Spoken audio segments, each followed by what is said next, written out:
The moment I saw the giant "Congratulations on your pregnancy" banner, I knew I was going to destroy my mother-in-law's perfect little world. I'm Valeria, and this wasn't how I planned to announce my pregnancy. Not even close. Standing in Carmen's marble-floored mansion, surrounded by at least 100 faces I barely recognized, I felt my stomach twist, and not from morning sickness. "Surprise!" The crowd erupted as Mark, my husband, grabbed my hand and pulled me forward. His mother, Carmen, stood center stage, practically vibrating with self-satisfaction, her perfectly styled silver hair catching the chandelier light. "What is this?" I managed to whisper to Mark, my fingers trembling in his grip. "Mom wanted to make it special for us," he beamed, completely missing the horror in my eyes. "For you." Carmen swooped in, her designer perfume suffocating me as she wrapped her arms around my shoulders. "Oh, darling, we couldn't let such wonderful news stay quiet, could we?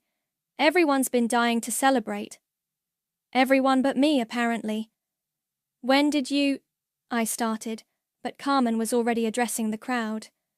"Ladies and gentlemen, I am overjoyed to announce that my precious son Mark and his lovely wife are expecting their first child. Finally, a new addition to the Lucas Walton legacy." The room exploded in applause. I spotted familiar faces, my co-workers, Mark's entire extended family, even my elderly aunt who lived 3 states away. They'd all known before me about my own pregnancy announcement. "Speech!" someone called out. Others joined in. Mark squeezed my hand. "Go on, honey. Tell everyone how excited we are." I looked at him, really looked at him. 6 years of marriage, and he still couldn't see me drowning. Or worse, he could, and he just didn't care. My voice cracked. The room fell silent, expectant. Carmen's perfectly lined lips twitched with anticipation. That's when I saw the photographer, professional equipment, already snapping away. Of course, Carmen never did anything without documentation.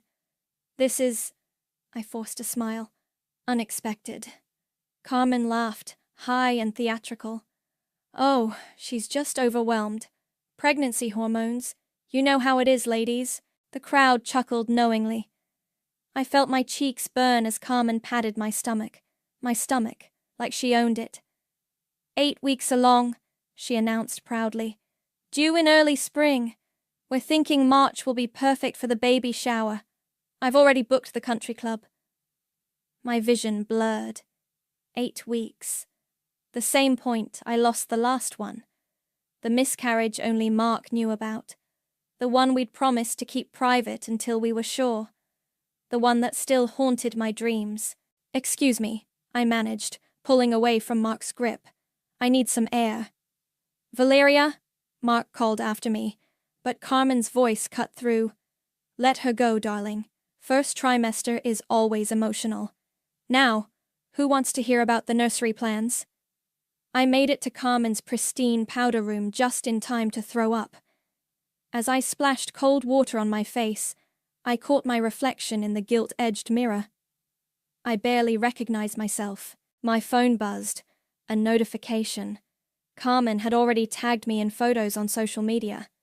"Surprise pregnancy announcement," the caption read. "So blessed to share this magical moment. Baby Walton. Proud grandma. Blessed family." Another buzz, then another. The likes and comments were rolling in. I gripped the marble counter, knuckles white. Through the door, I could hear the party continuing without me. Carmen's voice carried, telling someone about her plans for traditional family photos. My phone buzzed again. This time it was Nina from work. "Are you okay? This seems intense." For the first time that evening I smiled, a real smile, though not a nice one. "I'm fine," I typed back, "but Carmen won't be." I straightened my dress, checked my makeup, and took a deep breath. Out there, they were all waiting for the good, grateful daughter-in-law to return, the compliant vessel for the next generation of Carmen's legacy. They had no idea what was coming. I opened the bathroom door, head high. Let them take their photos. Let Carmen have her moment. Let Mark bask in his mother's approval. I had already started drafting my own announcement in my head, one that would burn this whole facade to the ground. "There you are," Carmen trilled as I rejoined the party. "Feel better, dear?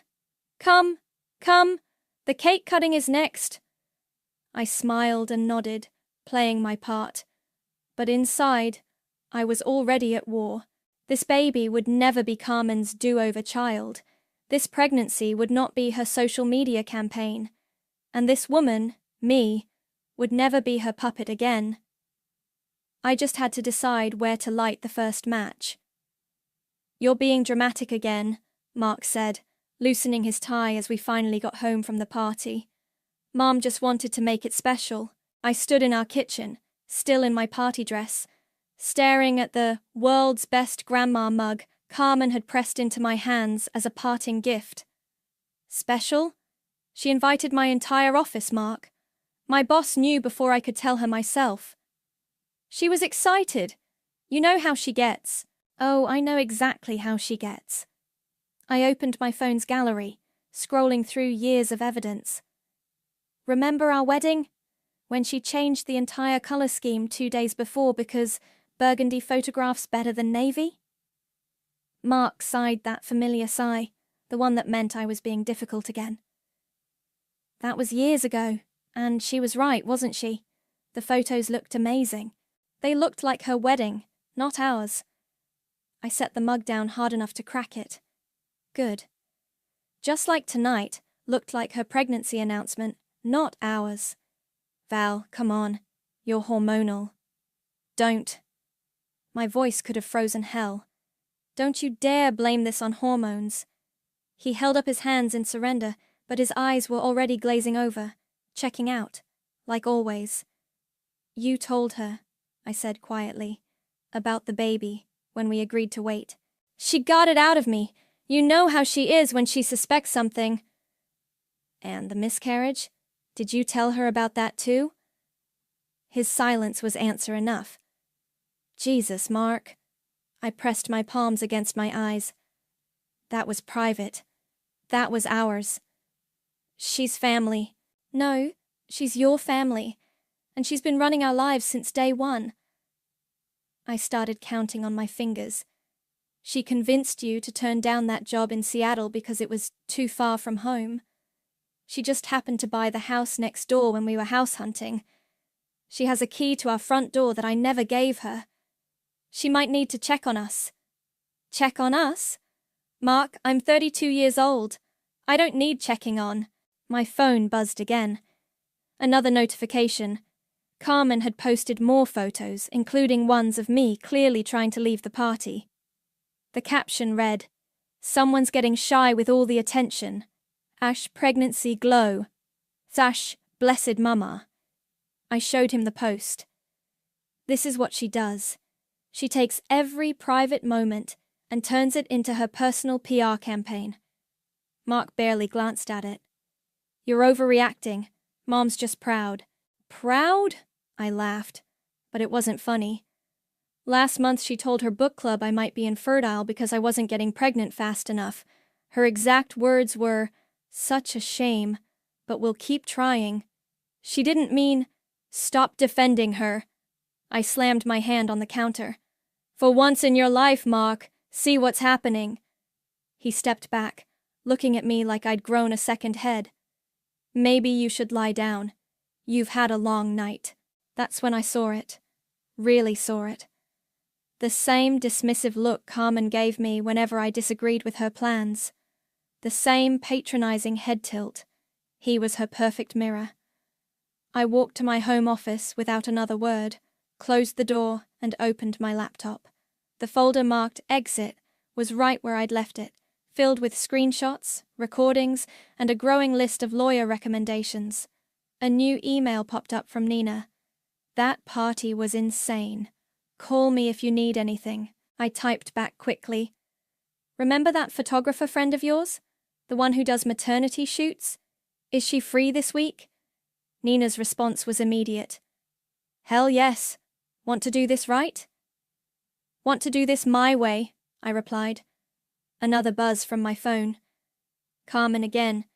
Darling, I'm thinking we should do a gender reveal next month. I've already contacted the skywriting company. I turned my phone off and opened a fresh document. Started typing everything I wanted to say. Everything I'd kept quiet about for 6 years. Mark knocked softly.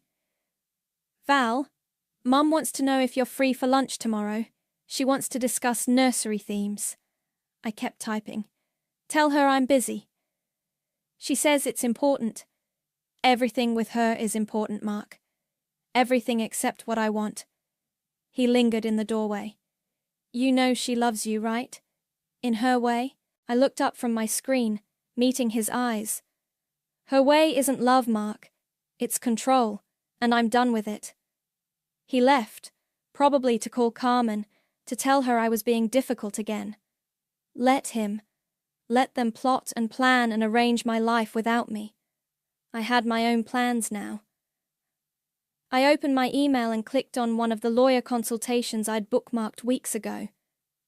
Subject line: Seeking advice on separation. Time to write my own story. The photos were perfect. Nina's friend had captured exactly what I wanted. Just me, bathed in natural light, one hand on my barely showing belly. No forced smiles, no staged family portraits, just quiet strength and raw honesty. You sure about this? Nina asked, watching me format the Instagram post.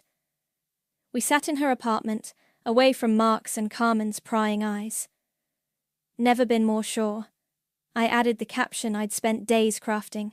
This is my pregnancy announcement. Not a surprise party I didn't consent to. Not a social media campaign I didn't approve. Just me, my body, my choice, my story. To those who think they own my pregnancy, you don't. To those who violated my privacy, you won't again. To those who think maternal boundaries don't matter, watch me. My body, my announcement. Boundaries matter. Holy shit, Nina whispered as I hit post. Carmen's going to lose it. That's the point. My phone started buzzing immediately. First comment, Carmen, of course. Darling, what are you doing? Take this down immediately. We already had the lovely announcement party. Then Mark. Val, please call me. Mom's really upset. I turned off notifications and looked at Nina. How long until it hits the local mom groups? 3, 2, 1. My posts started spreading like wildfire. Women I'd never met began sharing their own stories of boundary-stomping in-laws and stolen moments. You're so brave for standing up to her. My Emil did the same thing with my first baby. Wish I'd had your courage. This is the energy we need in 2023. Then came the flying monkeys. How ungrateful can you be? Carmen just wanted to celebrate. Some people would kill for a MIL who cares this much. Attention-seeking much? My phone rang. Carmen's personal ringtone. I let it go to voicemail. Valeria. Her voice was sharp enough to cut glass.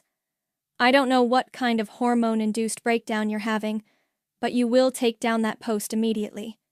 We are family. We don't air our dirty laundry in public. Delete. Another call. Another voicemail. Mark is devastated. Is that what you wanted? To hurt your husband? To hurt me? Delete. You know what? Nina said, scrolling through the responses. You've started something here. Look at all these women sharing their stories. My phone buzzed with a text from an unknown number. My heart stopped when I opened it. Val? It's Morgan. I saw your post. We need to talk. Morgan. My best friend since childhood, who'd mysteriously stopped talking to me right after my wedding. Who Carmen had said was jealous of my happiness. She's reaching out now? Nina asked, reading over my shoulder. After 3 years of silence. I typed back, what's there to talk about? Morgan's response came quickly. Carmen told me you wanted space, said you thought I was trying to come between you and Mark. I believed her. I'm so sorry. The pieces clicked into place. Another manipulation, another controlled narrative.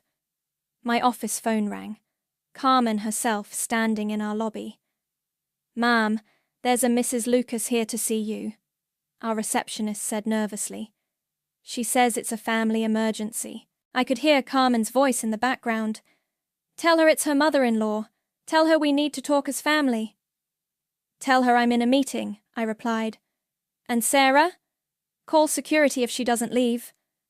I hung up and turned to Nina. "It's starting." "What's starting?" "The consequences." I opened my laptop and pulled up the folder marked Exit. Carmen's realizing she can't control this narrative. She's going to escalate. What are you going to do? I clicked on a new email from Reed, the lawyer I'd contacted.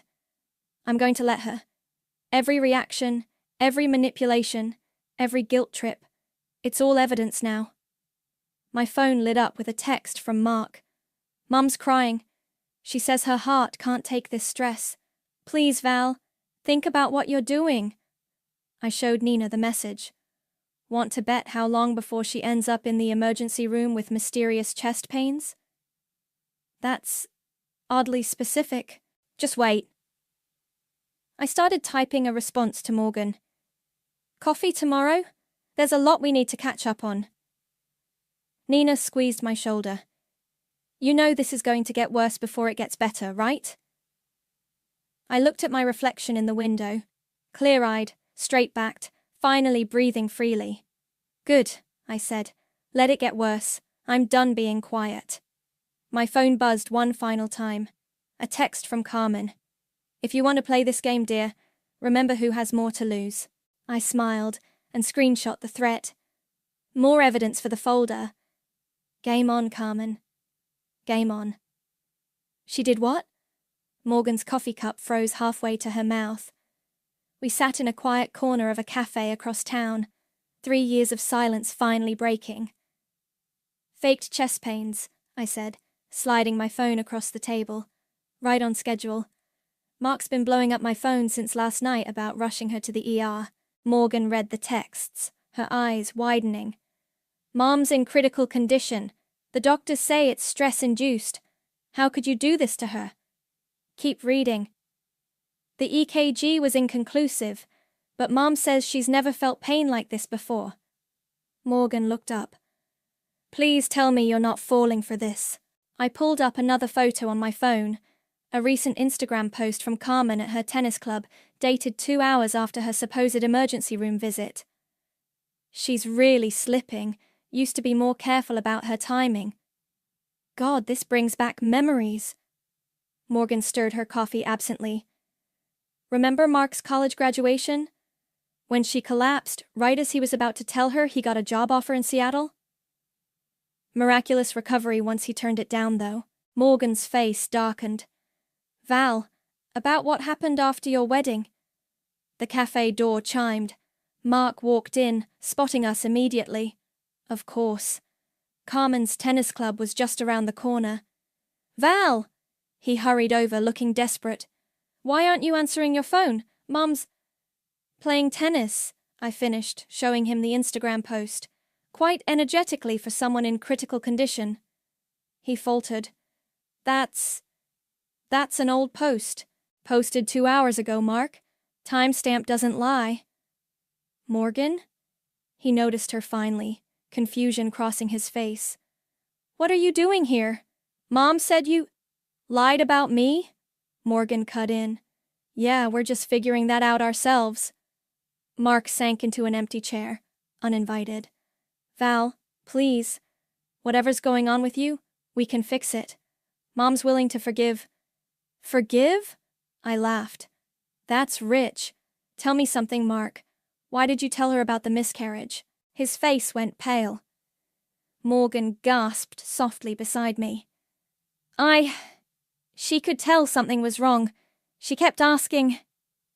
And you couldn't say no. Just like you couldn't say no about the surprise party. Just like you can't say no to anything she wants." She's my mother. And I'm your wife. The cafe went quiet. I lowered my voice. I'm your wife, and that was the most private, painful thing we've ever been through. But you told her anyway. Val, did you know she told her book club? Made it all about her pain, her disappointment. While I was still bleeding, Mark. While I was still grieving. Morgan reached for my hand under the table. Mark just stared, mouth opening and closing like a fish. She wouldn't. Check her Facebook posts from March 15th last year. She hashtagged it, "Pray for my angel." Didn't even bother to hide it. Mark pulled out his phone, fingers shaking as he scrolled.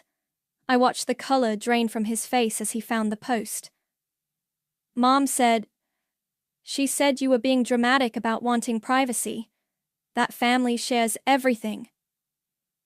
Family shares what people choose to share, Morgan said quietly, not what's stolen from them.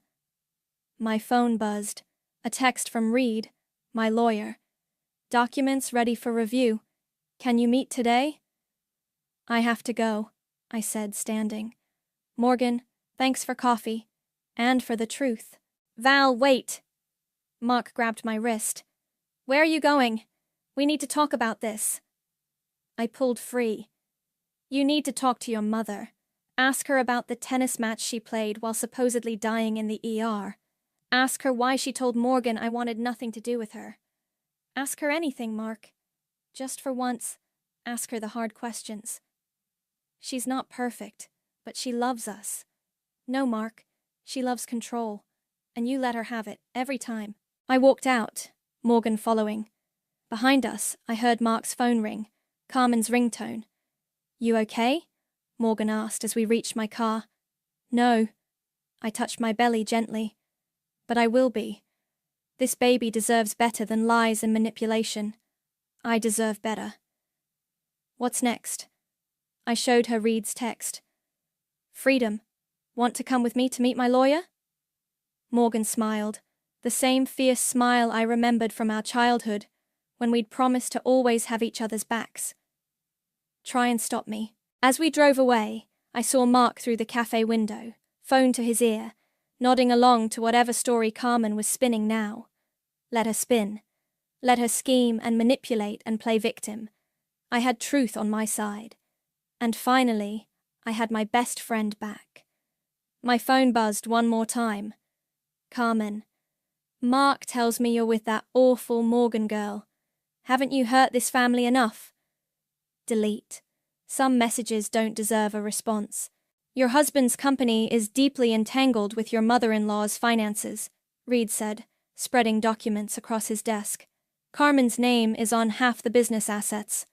I leaned forward, Morgan beside me. What exactly does that mean? It means, Reed adjusted his glasses, that when we file for divorce, we're going to find some interesting tax discrepancies. Carmen's been using the company to hide money. Of course she has. I wasn't even surprised anymore. My phone lit up. Another text from Mark. Baby, please come home. I got your favorite takeout. We can talk about everything. Then, I sent flowers to your office. And, remember our first date, when we danced in the rain? He's love-bombing you, Morgan said, reading over my shoulder. Carmen's playbook, I replied. When manipulation fails, try romance. Reed cleared his throat. There's something else. Your mother-in-law has been telling people you're experiencing pregnancy psychosis. She's what? Morgan straightened in her chair. Several social media posts suggesting you're unstable, hormonal, potentially dangerous to yourself. He turned his monitor to show us Carmen's private Facebook posts, somehow obtained. She's laying groundwork to challenge your fitness as a mother. My hand instinctively went to my belly. She wouldn't. She would, Morgan said quietly.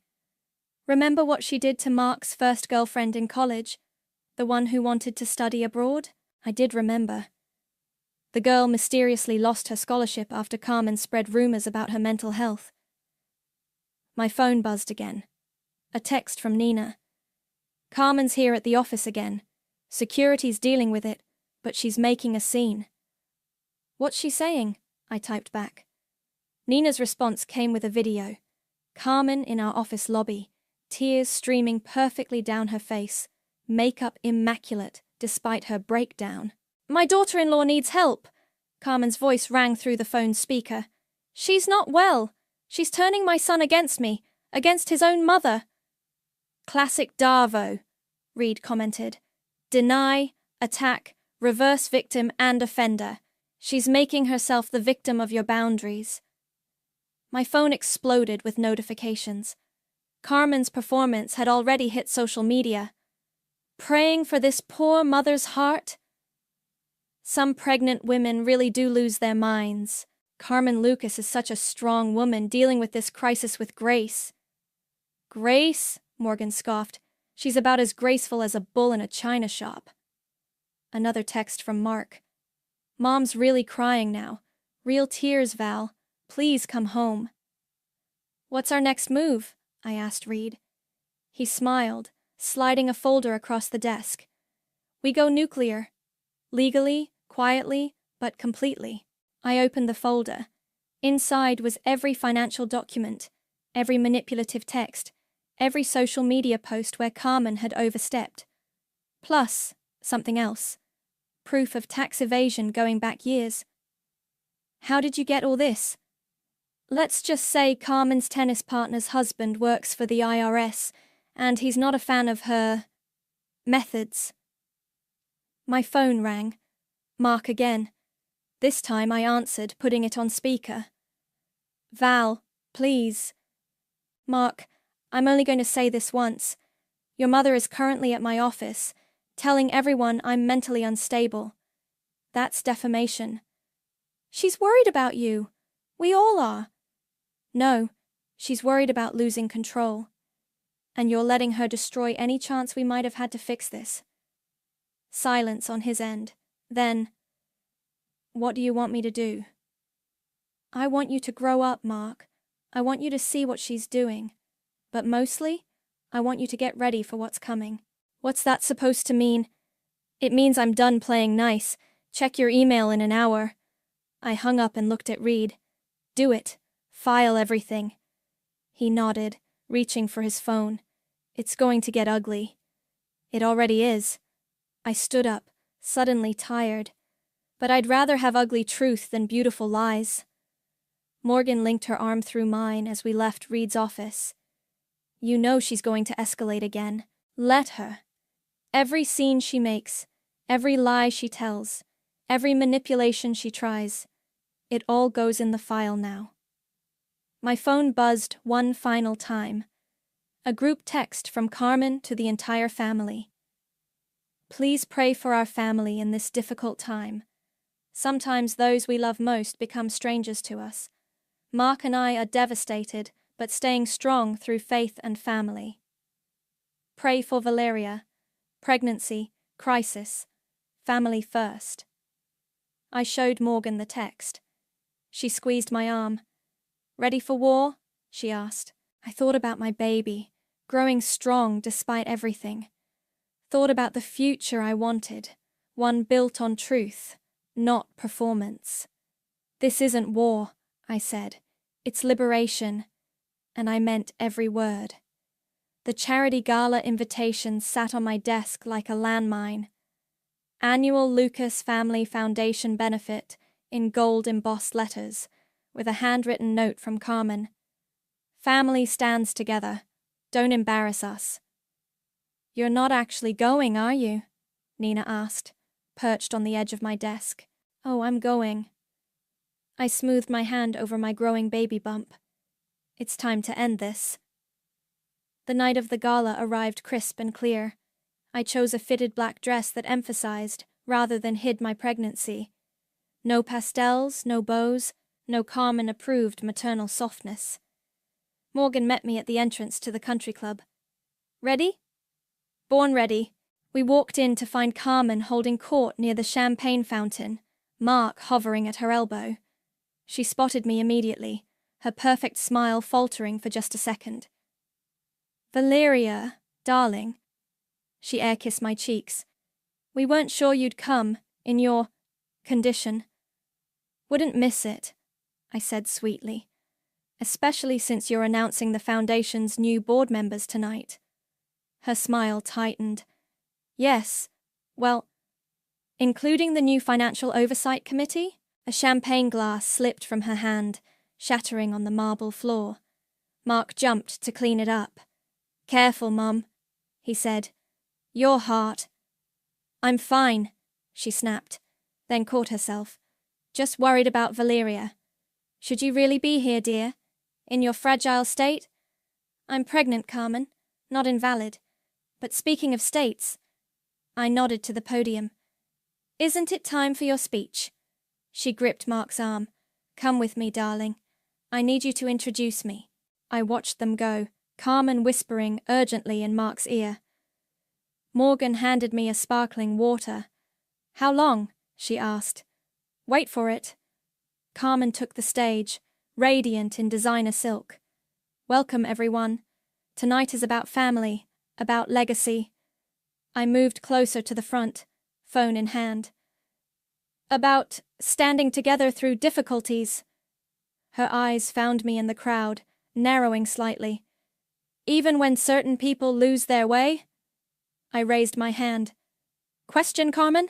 The room went silent. Mark's face went pale. Valeria, this isn't the time.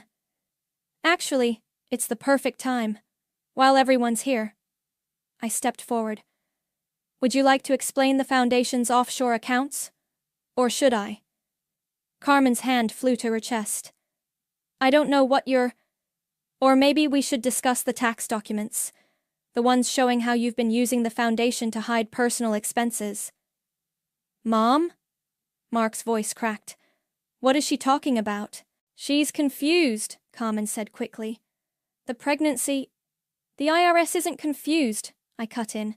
They're actually very clear, just like I'm clear about something else. I turned to face the crowd, many of whom had their phones out, recording. I'm divorcing Mark, not because I don't love him, but because love shouldn't mean surrender. I'm having this baby, but not as a prop in someone else's performance. And I'm done, completely done, with letting anyone else write my story. Carmen swayed dramatically. My heart. Save it, Morgan called out. The tennis club posted photos of your match this morning. Your heart's fine. Mark, Carmen reached for him. Tell them, explain. But Mark was staring at his phone, at the documents I'd just had Reed send him. His face went from pale to ashen. Mom, what did you do? Nothing. I did everything for you. For us. By committing tax fraud? By protecting our legacy. Her voice echoed through the ballroom. People stepped back, whispers rising. Your legacy, I said quietly, is manipulation, but it ends here. Carmen's mask finally cracked. You ungrateful little... She stepped toward me, hand raised. And then, like perfect karma, she actually did faint. No one moved to catch her. Someone call an ambulance, she cried from the floor. I'm having an attack. Silence. Then someone laughed. Then another. Get up, Carmen, an elderly woman said. We've all seen this show before. I walked to the podium as Carmen scrambled to her feet, dignity in shreds. The Foundation's financial records will be turned over to the proper authorities tomorrow, I announced. I suggest anyone involved in the accounts speak to their lawyers tonight. You're destroying this family, Carmen shrieked. No, I said, touching my belly again. I'm protecting mine. I walked out with Morgan, head high, leaving chaos behind me.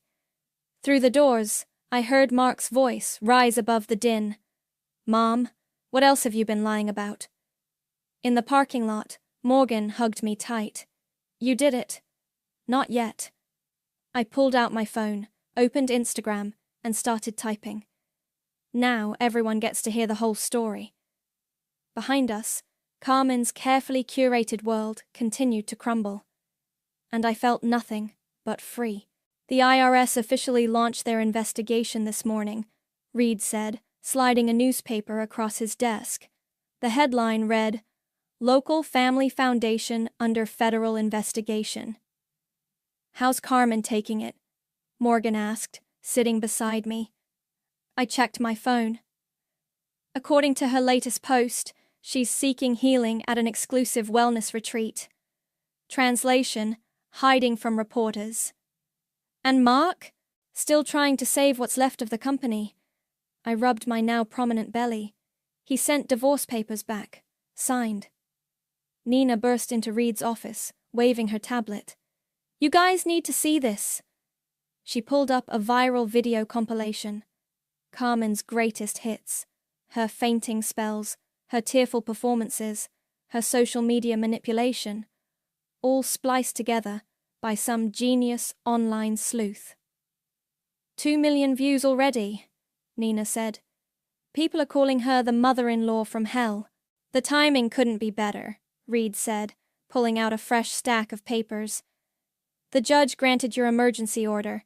Carmen can't come within 500 feet of you or your workplace.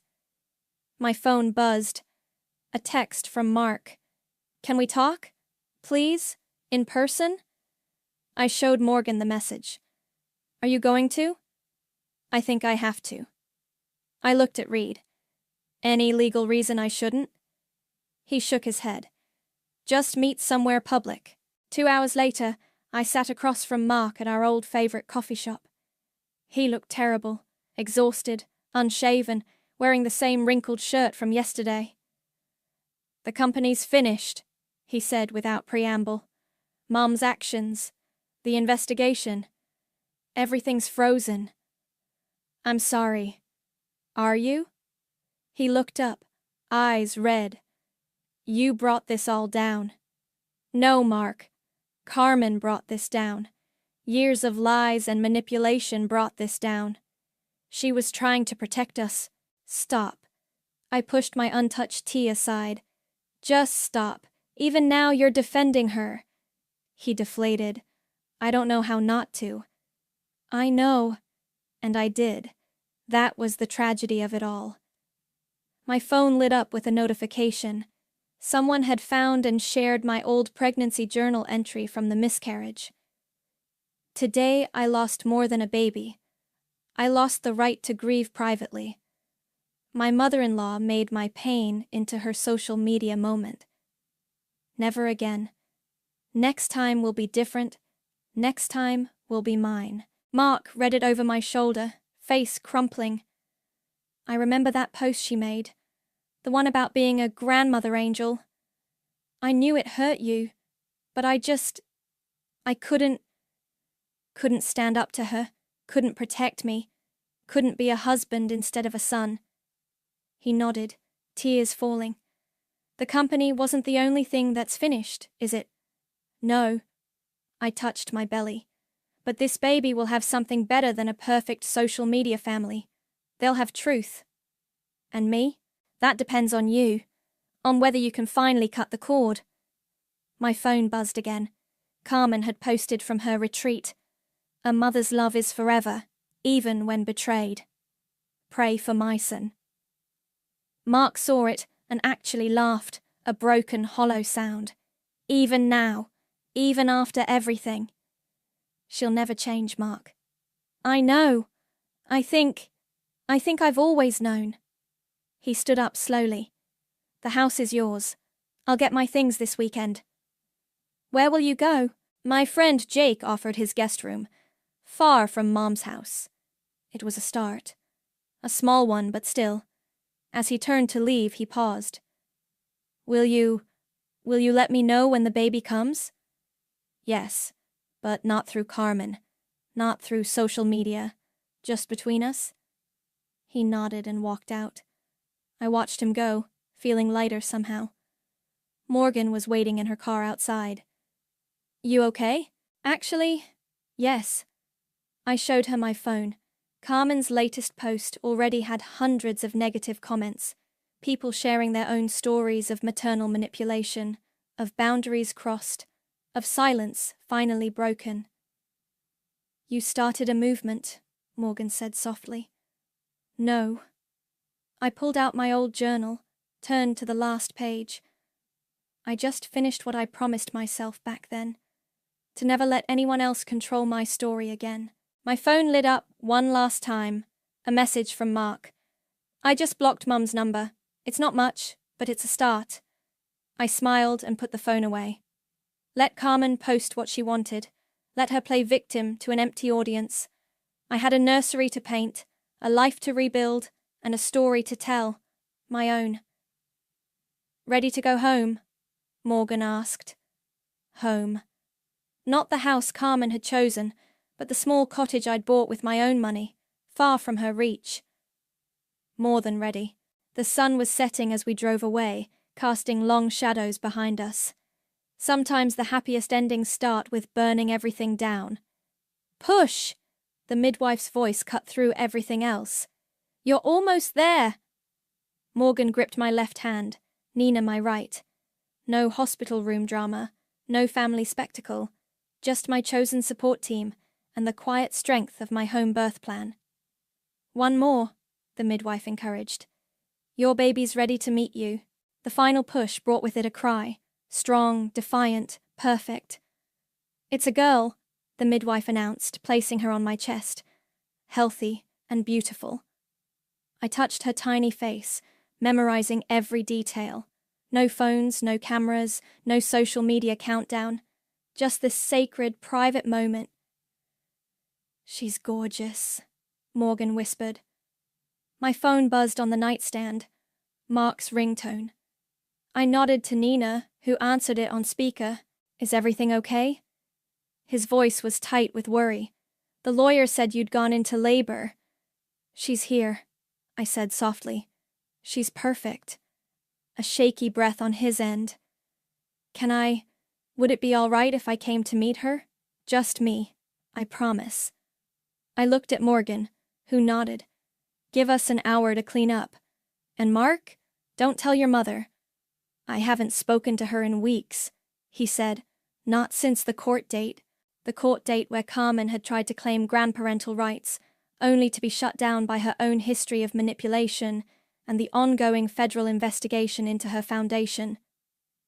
An hour later, Mark stood in my cottage's doorway, holding a small purple elephant.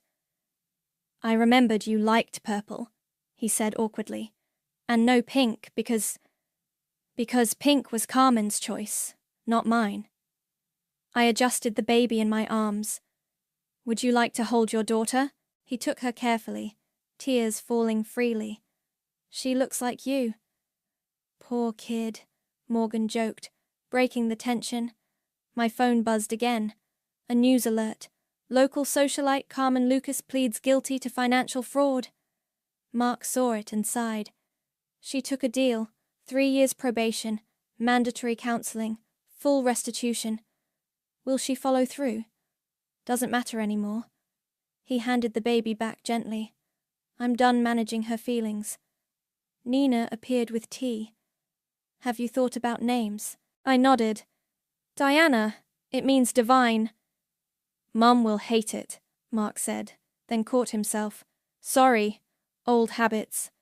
It's okay. I touched Diana's cheek. She'll learn to live with disappointment. A soft knock at the door. Reed, carrying papers and a small gift. Sorry to interrupt, but I thought you'd want to see these. He handed me the papers. Judge signed them this morning. The restraining order is permanent. Mark nodded slowly. Good. Diana deserves better than what I had growing up. My phone lit up with messages from the online community that had formed around my story. Women sharing their own birth stories, their own boundaries, their own victories. Should I post something? Nina asked. Let people know you're okay? No. I looked around at my chosen family, Morgan's fierce loyalty, Nina's unwavering support, Reed's quiet protection, and Mark's stumbling steps toward freedom. Some moments don't need witnesses. I should go, Mark said, standing. But thank you for letting me be here, for doing this better than we did everything else. After he left, Morgan brought me my journal, the one from the miscarriage, the one that started it all. Want to write something for Diana? I opened to a fresh page and wrote, Dear Diana, you'll never be a prop in someone else's story. You'll never have to perform your feelings for an audience. You'll never doubt that your boundaries matter. You were born into truth, not theatre. Welcome to the world, my divine girl. A final text came through from Mark. Mum somehow heard. She's posting about her granddaughter Angel. I reported and blocked her account. I showed Morgan and laughed. Let her post. Let her perform. We're not in her audience anymore. Diana stirred, opening eyes that held nothing but future. No manipulation, no control, no carefully curated perfection. Just love. Real, messy, honest love. Ready for visitors? Nina asked. Your real family's been waiting outside. I nodded, and she opened the door to reveal my co-workers, my neighbours, my true support system, people who had stood by me through everything. They entered quietly, respecting the peace of the moment. No phones out, no social media poses, just genuine joy. Welcome to the family, Morgan whispered to Diana. The kind worth having. I held my daughter close, surrounded by the authenticity I'd fought so hard to claim. No more performances, no more perfect pictures, no more puppet strings, just us, writing our own story. And it was beautiful.